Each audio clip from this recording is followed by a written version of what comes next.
I'm Celeste, 67 years old, and until recently, I owned a beautiful colonial home in Connecticut where I raised my son, Thomas.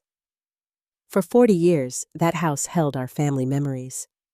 I thought Thomas and his wife Amanda cherished it as much as I did. Then came that phone call during their European vacation. Thomas forgot to hang up, and I heard those words that changed everything. "She's becoming such a burden." If you're watching this from your own family home, take a moment to hit like and subscribe. You never know when the walls you trust might echo with painful truths you aren't meant to hear. My husband Frank and I purchased our home in Westport, Connecticut back in 1982. It was a charming colonial with white wooden siding, black shutters, and a wraparound porch where we spent countless summer evenings watching the fireflies dance across our yard. We paid just $90,000 back then. Frank always said it was the best investment we ever made, not because of the money, but because of the life we built within those walls. Frank worked as an engineer for a manufacturing company while I taught second grade at the local elementary school. We weren't wealthy by any means, but we had enough to live comfortably and save for our future. Frank was meticulous about our finances, always looking ahead to retirement, making sure we would be secure in our golden years. Our son Thomas came along 2 years after we bought the house. I can still remember bringing him home this tiny bundle wrapped in a blue blanket and carrying him across the threshold of the front door. Frank had painted the nursery a soft yellow color with a hand-painted border of little sailboats along the top of the walls. Thomas grew up happy in that home. I can still hear the sound of his footsteps running up and down the wooden staircase, or the creaking of the floorboards when he would try to sneak downstairs early on Christmas mornings. We celebrated every birthday, every holiday, every milestone in that house. Thomas learned to ride his bike in our driveway. He had his first kiss with a neighborhood girl on our front porch swing. We helped him pack for college in the living room, surrounded by cardboard boxes and suitcases. Through everything, our home was the constant, the place we all returned to the center of our family universe. Frank passed away 5 years ago from heart failure. It was sudden and unexpected. One morning, he complained about indigestion, and by evening, he was gone. Thomas flew home immediately from Chicago, where he had been living with Amanda for the past few years. Those first few weeks after losing Frank were a blur of funeral arrangements, paperwork, and grief so profound I sometimes forgot to breathe. Frank had left everything in good order. The house was fully paid off. There was a modest life insurance policy, our retirement savings, and some investments. I wasn't wealthy, but I was financially secure. Thomas helped me organize all the paperwork, and I was grateful for his support during that terrible time.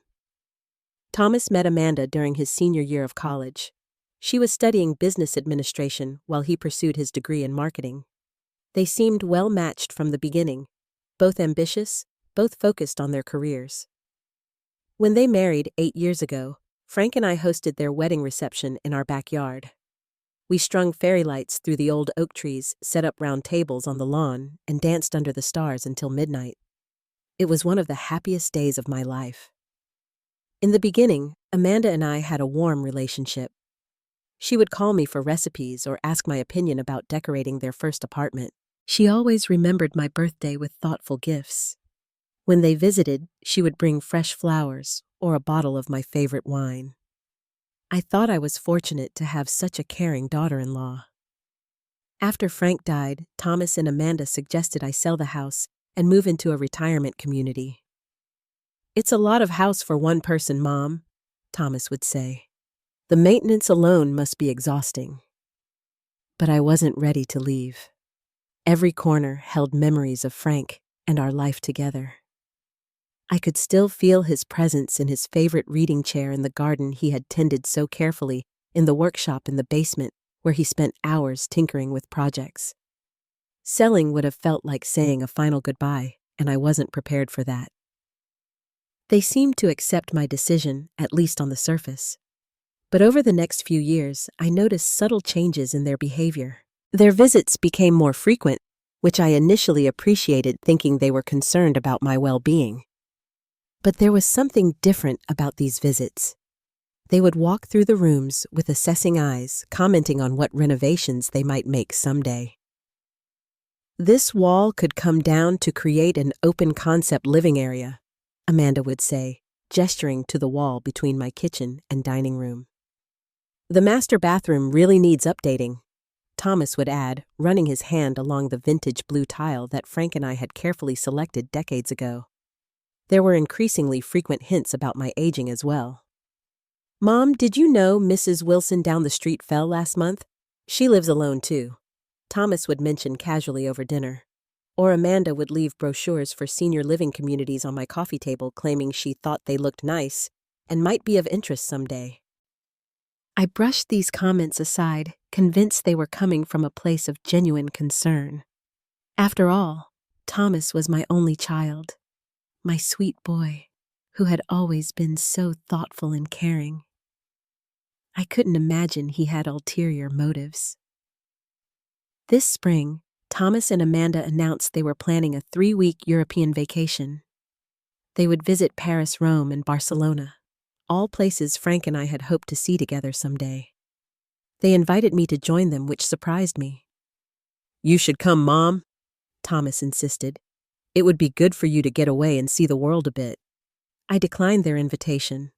Though the offer seemed generous, I suspected they had made it knowing I would refuse. I've never been comfortable with long flights, and the idea of being the third wheel on their romantic getaway didn't appeal to me. Besides, someone needed to water my garden and keep an eye on the house. "Are you sure, Celeste?" Amanda asked with what seemed like genuine disappointment. "We'd love to have you along." "I'm sure, dear," I replied. "You two enjoy yourselves. I'll be fine here."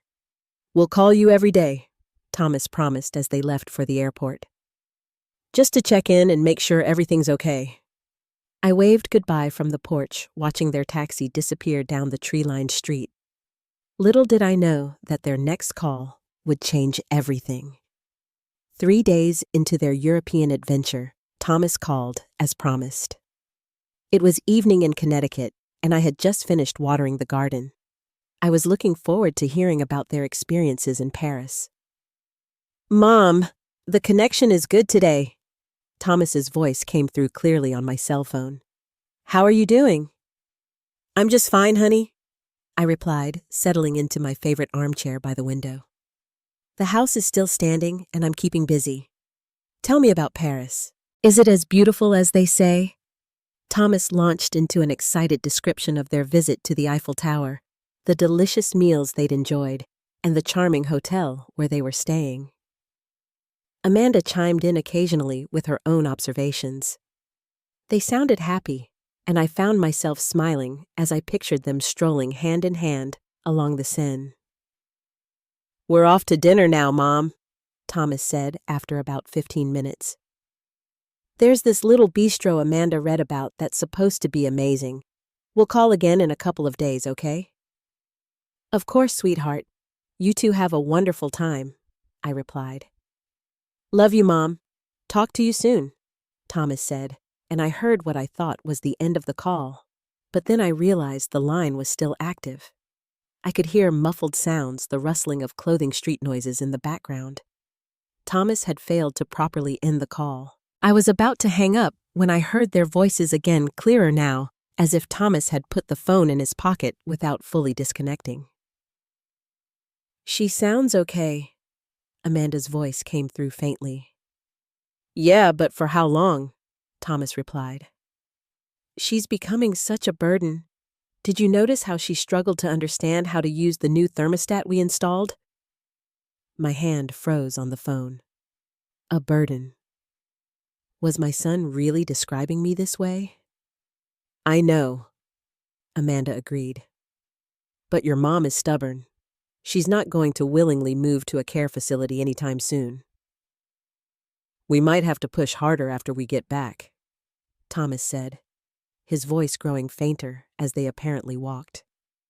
"The house is worth at least $980,000 in today's market. Once we sell it, we can pay off our debts and still have enough to renovate our place." "And put some away for Zach's college fund?" Amanda added, mentioning their 4-year-old son, my grandson. Exactly. Mom doesn't need all that space. A nice 1-bedroom in Sunny Pines would be perfect for her.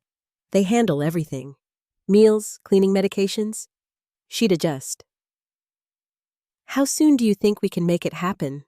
Amanda asked. I don't know. A year, maybe? She's 78. I felt a stab of hurt.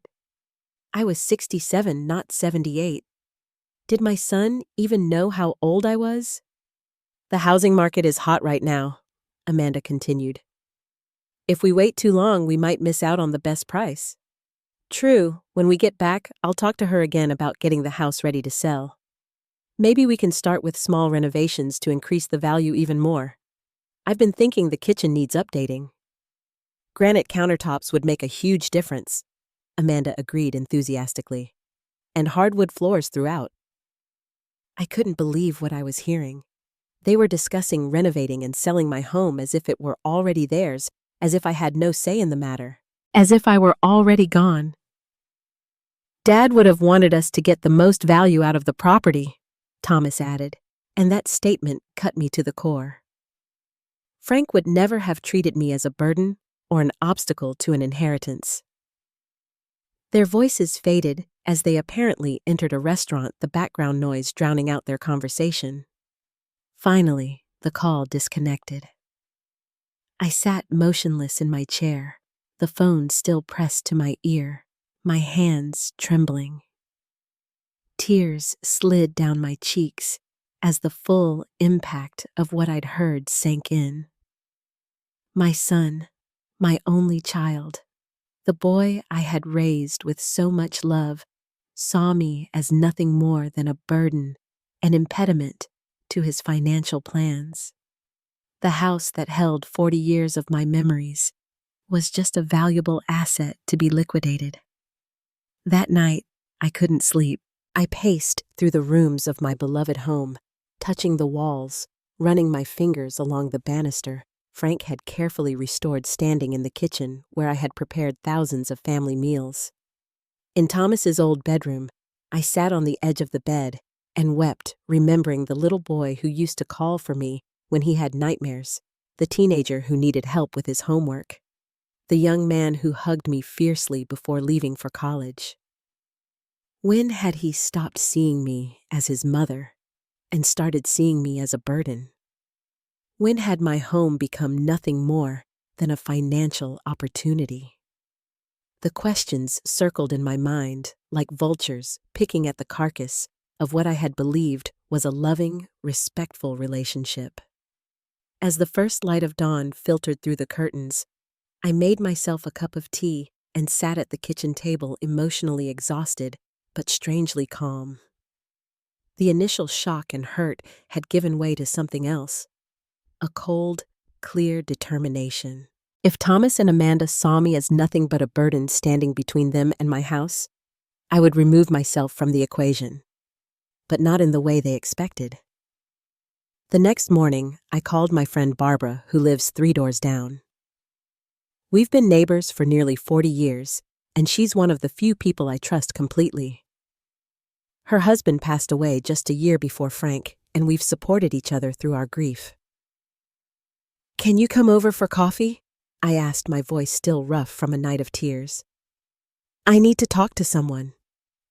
Barbara arrived 20 minutes later, concern written across her face. Celeste, you look terrible. What happened? I poured us both coffee and told her everything I had overheard. As I spoke, her expression changed from concern to outrage. Those ungrateful... she began, then took a deep breath. I hate to say this, Celeste, but I'm not entirely surprised. What do you mean? I asked. Barbara hesitated, then sighed. A few months ago, I overheard Thomas and Amanda talking in their car when they were leaving your house. They didn't see me in my garden. Thomas said something about speeding up the timeline, and Amanda mentioned getting power of attorney before you became too difficult to manage. I didn't know what to make of it at the time, and I didn't want to worry you with what might have been an innocent conversation. But now, I felt sick.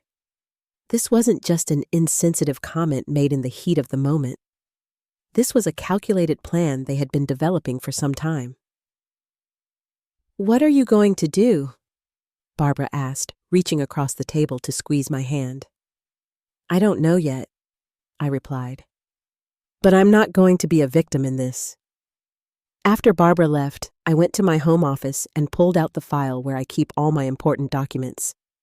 Frank had always been meticulous about our paperwork, and I had maintained the same system after his death. I found the deed to our house, the mortgage documents showing it was fully paid off, our insurance policies, bank statements, and investment records. Everything was in my name. After Frank died, Thomas had helped me transfer all the accounts, but there was no joint ownership, no power of attorney, nothing that gave Thomas or Amanda any legal right to my property. The house was mine, free and clear. I turned on my computer and began researching property values in our neighborhood. Barbara's son is a real estate agent in Boston, and she had mentioned recently that the housing market was booming.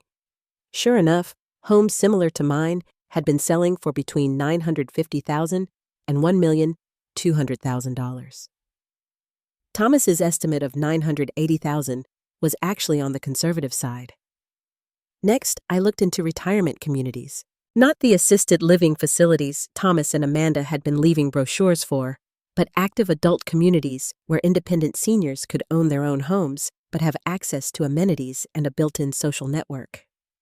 I'd always loved the idea of living somewhere warmer than Connecticut, where the winters wouldn't make my arthritis flare up. Arizona had always appealed to me. I found several attractive communities in Scottsdale with homes and condos at various price points, all significantly less than what my current house was worth. I could sell my Connecticut home purchase, a lovely 2-bedroom condo in Scottsdale, outright, and still have hundreds of thousands of dollars to invest for my future. The more I researched, the more a plan began to form in my mind. I wouldn't confront Thomas and Amanda about what I'd overheard. I wouldn't argue or plead or try to make them understand how deeply they had hurt me. Instead, I would take control of my own life and my own assets before they could implement whatever timeline they had in mind.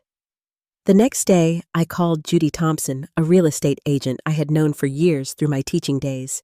Her daughter had been in my 2nd grade class, and we had stayed in touch through community events and mutual friends. "Judy," I said when she answered, "I'm thinking of selling my house. Could you come by for a confidential discussion?" Judy arrived that afternoon, professional and discreet as always. We sat in my sunroom overlooking the garden Frank had designed. "This is quite sudden, Celeste," Judy remarked after I told her I wanted to list the house as quickly as possible. "I thought you were planning to stay here indefinitely." "Circumstances change," I replied simply.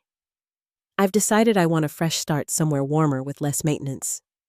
Judy nodded, not pressing for details. "Well, the market is extremely favorable for sellers right now. Your home is in a desirable location, and despite being older, it has been well maintained. The colonial style is timeless, and you have that wonderful yard." "How quickly do you think it could sell?" I asked. "In this market, with the right pricing, we could have offers within days. Possibly even a bidding war." She named a listing price that made my eyebrows rise. "I know it sounds high," she added, "but comparable properties have been going above asking." "And how soon could we close?" "That depends on the buyer. If someone comes in with a cash offer and waives inspections, which isn't uncommon in this market, we could close in as little as 2 weeks. With a conventional mortgage, 4 to 6 weeks is more typical." 2 weeks. Thomas and Amanda would be in Europe for another 18 days. If everything moved quickly, I could potentially have the house sold before they returned. "I want to keep this listing very quiet," I said. "No sign in the yard, no open house. I prefer to show by appointment only to pre-qualified buyers." Judy looked surprised, but nodded. "We can certainly do that. May I ask why?" I chose my words carefully. "I have some family members who might be upset about my decision. I'd prefer to have everything finalized before discussing it with them." Judy didn't ask any more questions, though I could see curiosity in her eyes. We spent the next hour discussing listing details, pricing strategy, and what documents I would need to prepare. By the time she left, I had signed a listing agreement and scheduled professional photographs for the following day. That evening, I drove to a different town and opened a new bank account at a bank where I had no previous relationship. I would need somewhere to transfer the proceeds from the house sale, somewhere Thomas wouldn't know about.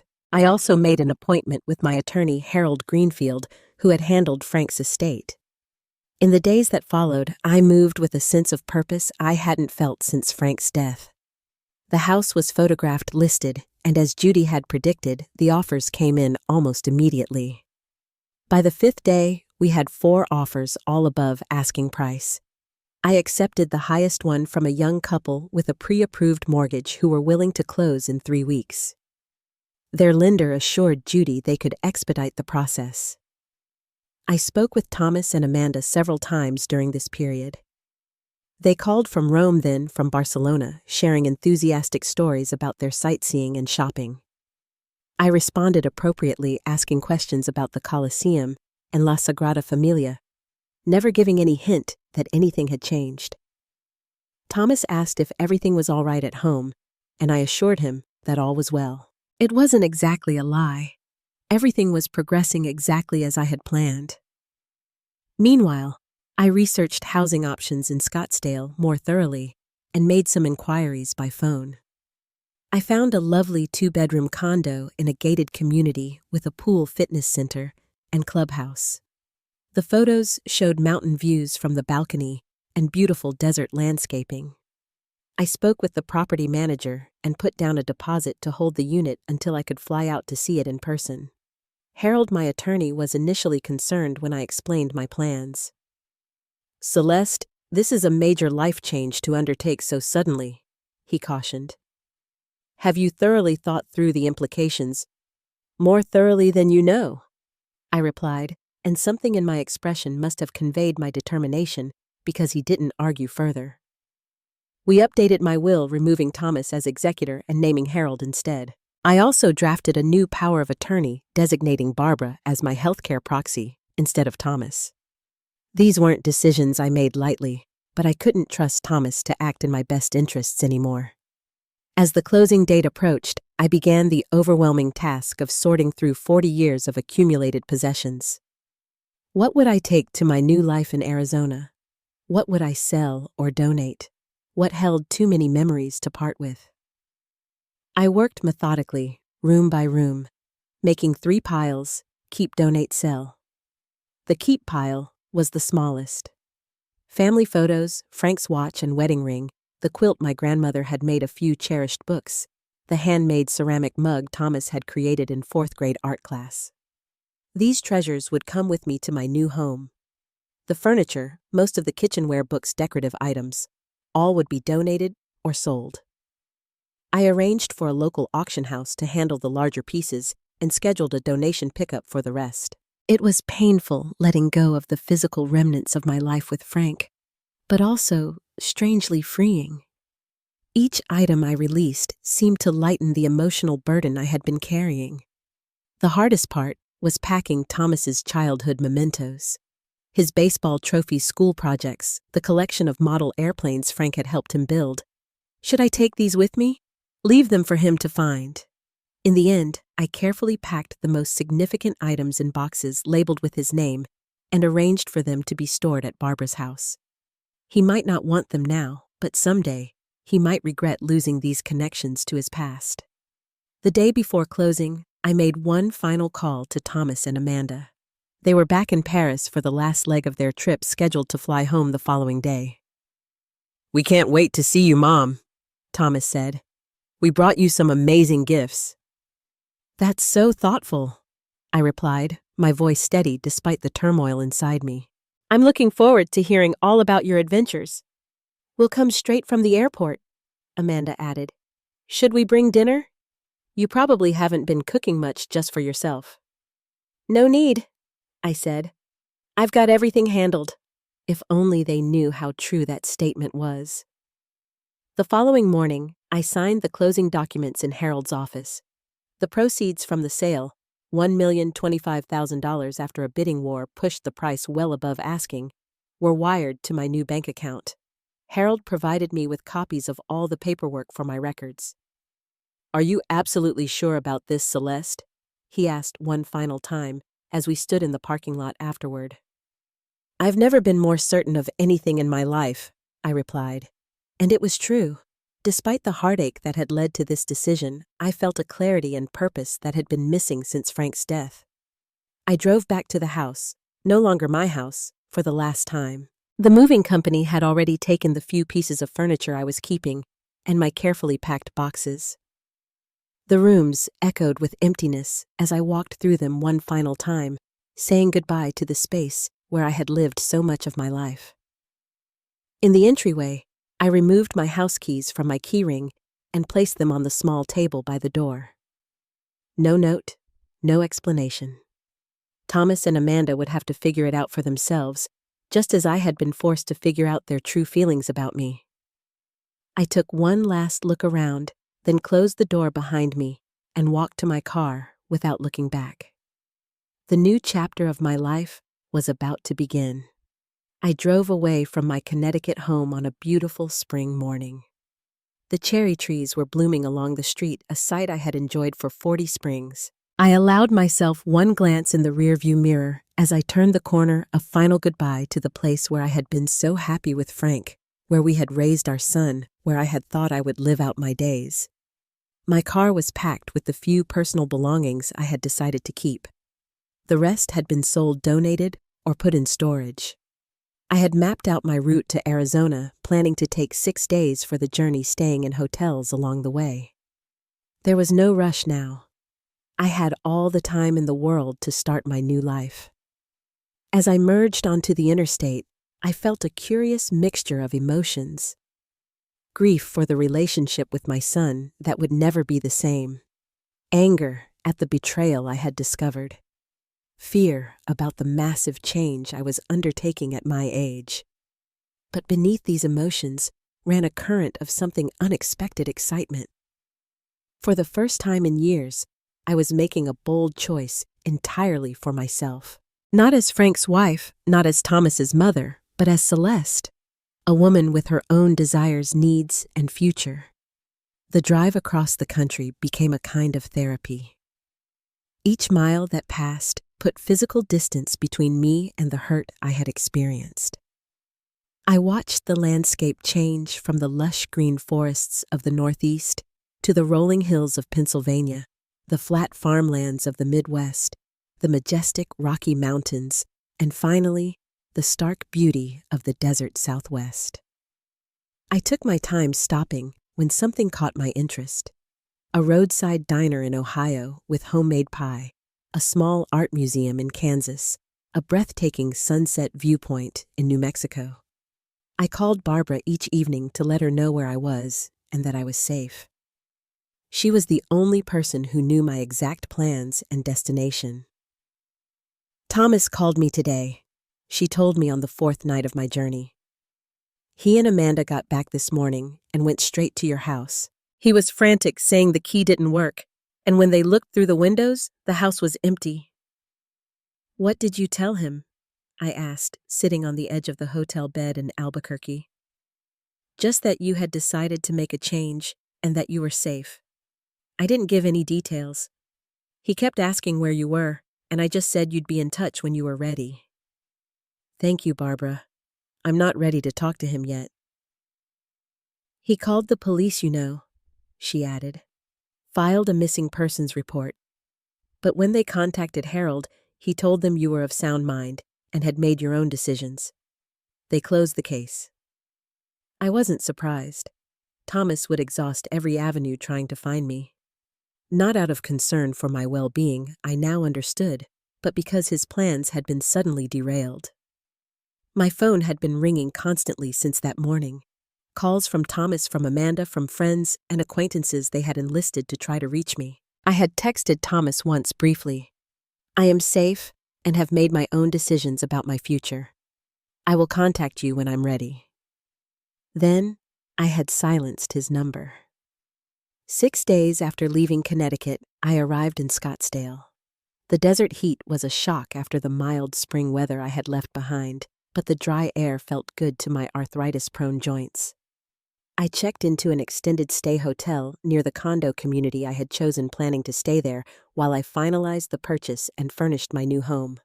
The condo was even lovelier in person than in the photos, spacious and bright with a large balcony overlooking the mountains. The community was filled with people around my age, many of them also transplants from colder climates. The property manager introduced me to several residents as she showed me around the clubhouse and pool area. They were welcoming, inviting me to join them for happy hour that evening. "You'll love it here," one woman named Margaret assured me. "I moved from Minnesota 5 years ago after my husband died.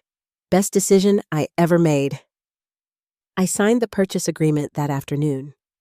The seller accepted my offer of cash for a quick close, and we scheduled the closing for the following week. In the meantime, I bought a new phone with a new number. I wasn't ready to cut off communication with Thomas entirely, but I needed control over when and how we would eventually speak. I was sitting by the hotel pool 2 days later when my old phone rang with a call from Thomas. After nearly a week of ignoring his calls, something made me answer this one. "Mom." His voice was a mixture of relief and anger. "Finally, where are you? What the hell is going on?" "We came home, and the house is empty. Everything's gone." "Hello, Thomas," I said calmly. "Yes, I sold the house." There was a moment of stunned silence. "You what?" he finally sputtered. "You sold our house without telling us. How could you do that?"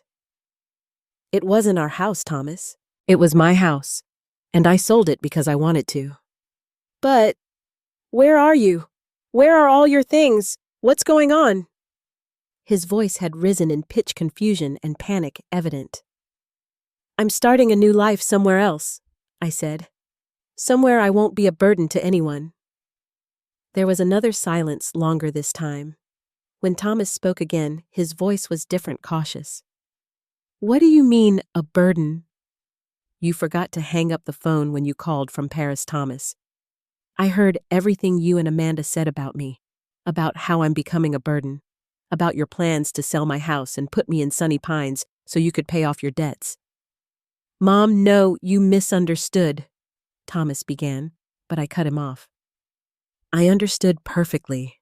I heard every word, including how you thought I was 78 years old, which I'm not. I'm 67, Thomas. Your father and I were both 25 when you were born." "Let me explain," he pleaded. "It wasn't like that. We were just talking about possibilities for the future, for when you might need more care. We were concerned about you living alone." "Stop lying," I said, my voice hardening.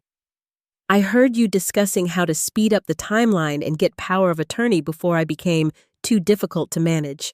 Barbara overheard you months ago." "Put Amanda on the phone," I added.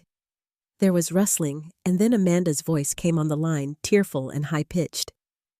"Celeste, please, this is all a terrible misunderstanding. We love you. We would never think of you as a burden. We were just worried about you being alone in that big house." "Amanda," I said steadily, "I heard you discussing how much money you could get for my house. I heard you planning renovations to increase the sale value. I heard you talking about paying off your debts with the proceeds." "No, that's not. We weren't," she stammered, but couldn't seem to find a convincing denial. "I've already sold the house," I continued. "The new owners took possession last week. I've purchased a new home in a location of my choosing, and I've updated my will and power of attorney. Barbara has copies of everything." "You can't do this." Thomas was back on the phone, shouting now. "That house was our inheritance. Dad would never have wanted you to sell it without consulting us." His words confirmed everything I had heard and suspected. The house wasn't a cherished family home to him. It was an asset he had been counting on inheriting. "Your father wanted me to be happy and secure," I replied. "And that's exactly what I've ensured for myself. I've also learned who truly cares about my well-being and who sees me as nothing more than a burden and an obstacle. "We're going to fight this," Thomas threatened. "We'll get a lawyer. You can't just sell our family home without consulting us." "You're welcome to speak with Harold," I said. "He handled all the paperwork for the sale. He'll confirm that everything was completely legal. The house was solely in my name, and I had every right to sell it." "This isn't over," Thomas said, his voice cold with anger. "You've made a huge mistake." "No, Thomas. The mistake was assuming you valued me as your mother more than you valued my house. I won't make that mistake again." I ended the call and blocked his number. That night, sitting on the balcony of my hotel room, watching the sunset paint the desert mountains in shades of pink and gold, I cried for the first time since leaving Connecticut. Not for the house I had left behind, nor for the possessions I had parted with, but for the relationship with my son that would never be the same.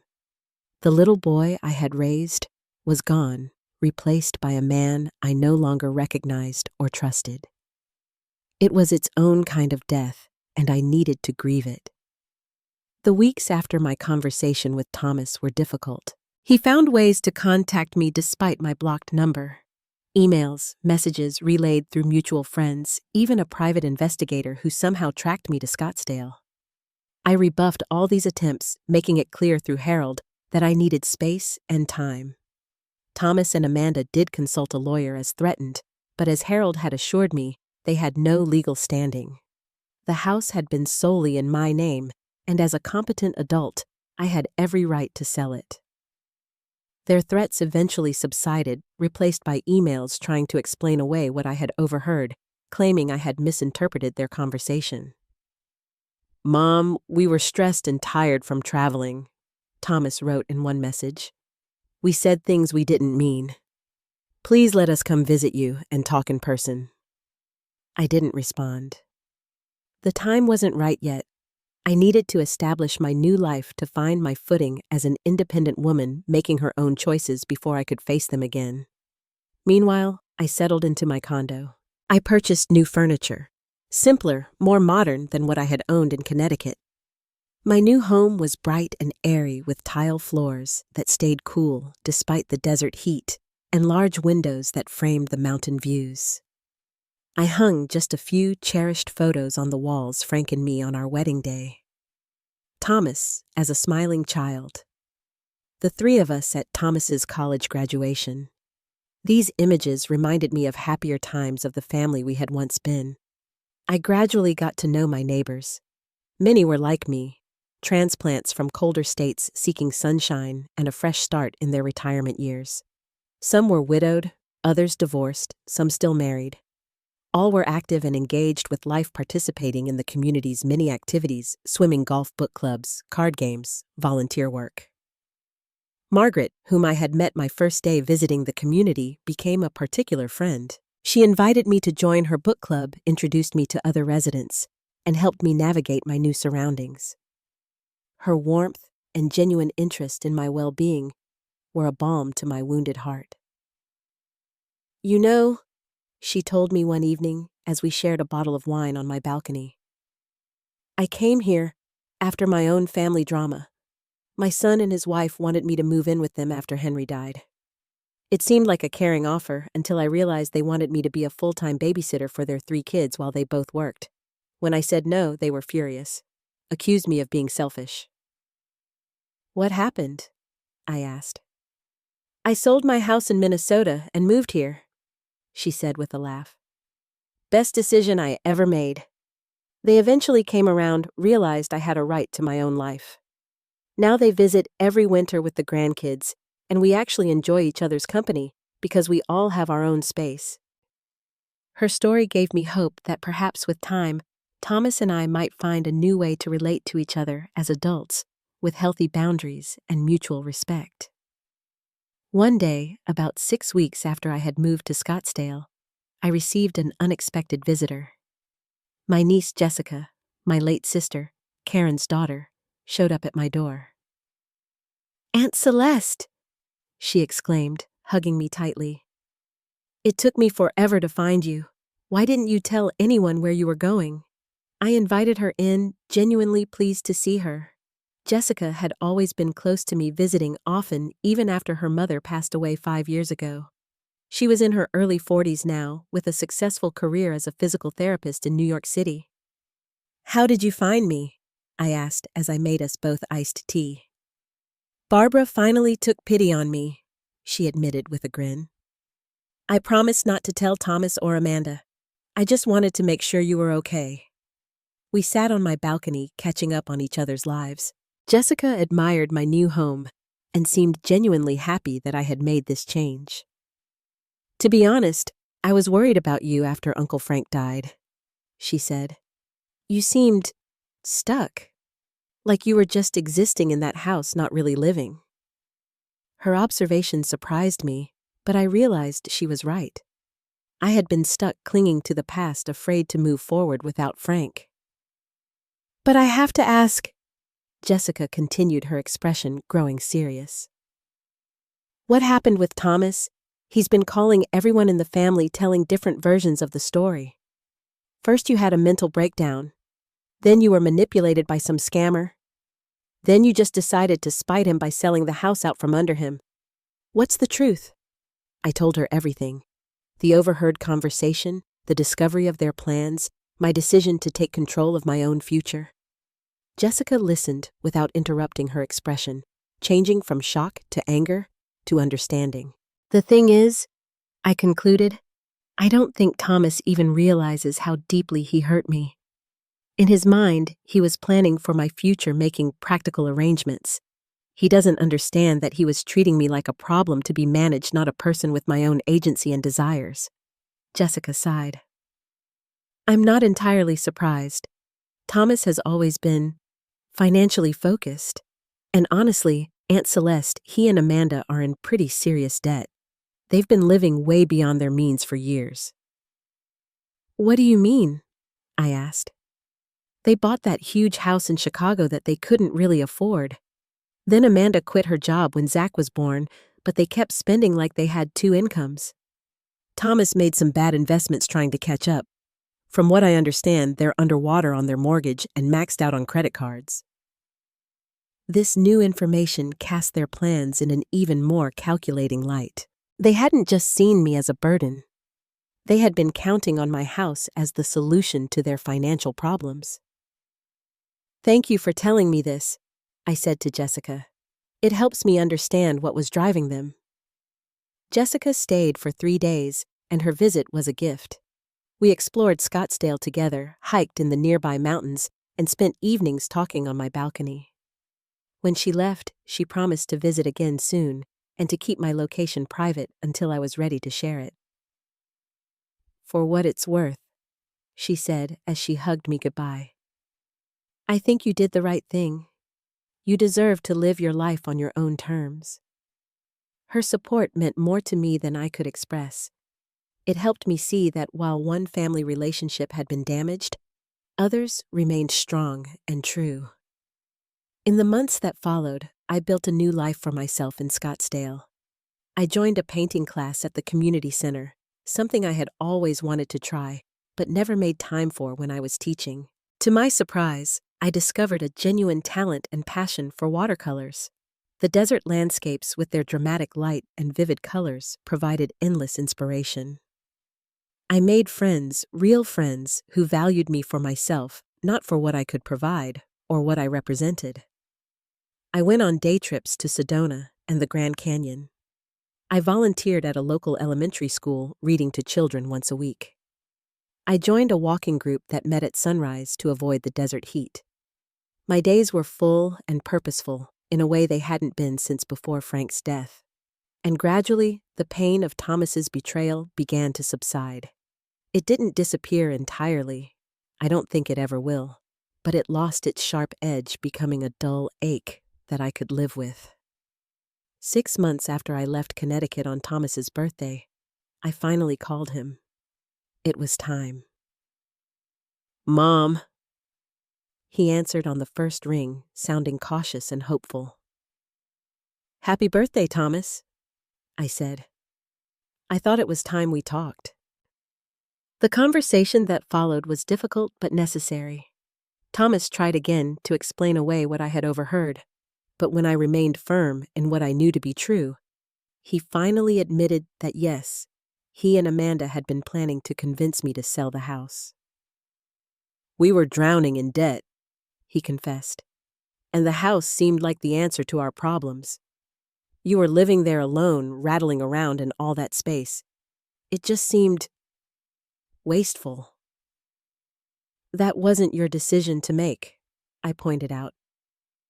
And you could have been honest with me about your financial situation instead of plotting behind my back. You're right, he admitted after a long pause. I handled it all wrong.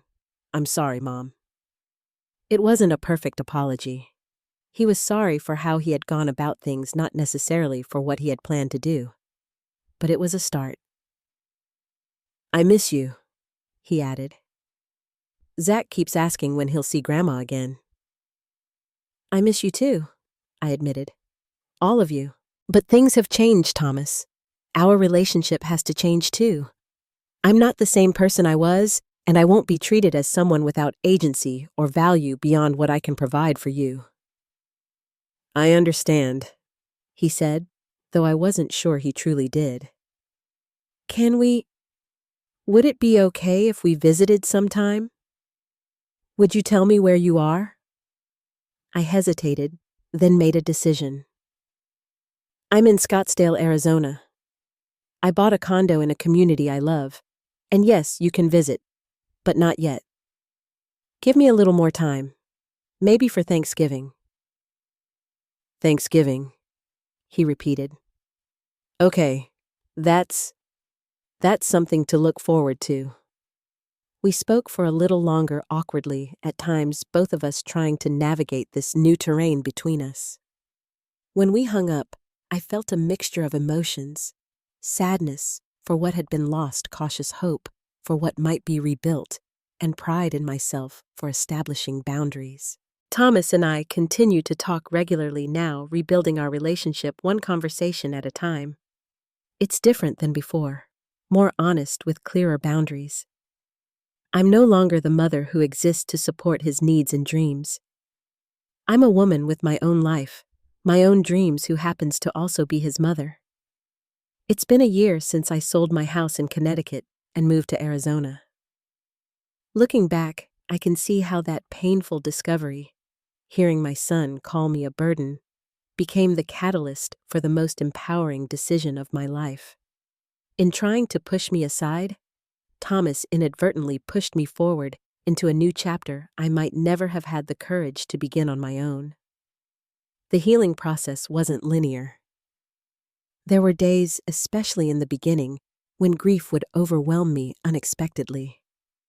I would find myself crying over a memory of Thomas as a child, or feeling a wave of anger as I recalled the calculating way he and Amanda had discussed my home. But gradually, these emotional storms became less frequent and less intense. Building a new life helped enormously. My community in Scottsdale has become a true home filled with friends and activities that bring me joy. My watercolor painting has blossomed into more than just a hobby. I recently had 3 of my desert landscapes exhibited in a local gallery and actually sold one. The sense of accomplishment was indescribable. Thomas, Amanda, and Zach visited for Thanksgiving as we had planned. It was awkward at first. Thomas and Amanda were clearly shocked by my transformation, not just my new home and surroundings, but the confidence and independence I now embodied. They had expected, I think, to find me lonely and perhaps regretful of my decision, eager to reestablish our old dynamic. Instead, they found me thriving. You seem different, Mom, Thomas observed on their second day. I am different, I replied. I'm the person I was always meant to become. By the end of their visit, we had reached a tentative new understanding. Thomas finally apologized properly, acknowledging the hurt he had caused me and taking responsibility for his actions without excuses. Amanda, too, expressed genuine remorse, I didn't sense that they fully understood the depth of their betrayal, but they were making an effort, and that counted for something. We've established new boundaries and expectations. They know now that I make my own decisions about my life. They've stopped suggesting senior living facilities or making comments about my age and capabilities. When they call, they actually ask how I'm doing and listen to my answers. It's a start. Jessica visits regularly, and other family members have come too now that my location is no longer a secret. Barbara flew out last month, and we had a wonderful time exploring the desert together. I've made a new life without sacrificing all the relationships that matter to me. The financial aspects worked out better than I could have imagined. After purchasing my condo outright, I invested the remaining money from the house sale with a financial advisor Harold recommended. Between those investments, my teacher's pension and Social Security, I'm more financially secure than I've ever been. I can travel, pursue my interests, and know that I'll never be dependent on Thomas or anyone else for my care. The greatest gift of this difficult journey has been rediscovering my own strength and resilience. For years after Frank died, I had defined myself by my losses and my past roles: widow mother, keeper of the family home. Now I define myself by who I am today and who I'm still becoming. If you're watching this and facing your own difficult family situation, remember that it's never too late to stand up for yourself, to rewrite the script others have created for you. Being called a burden became the weight that finally broke the chains holding me back. Sometimes the most painful truths lead to the most liberating decisions. Have you ever had to make a difficult choice that others didn't understand, but that you knew was right for you? I'd love to hear your stories in the comments. And if this resonated with you, please like, subscribe, and share with someone who might need to hear that. It's never too late to begin again. Thank you for listening to my story. And remember, the people who truly love you will support your journey, not try to control it.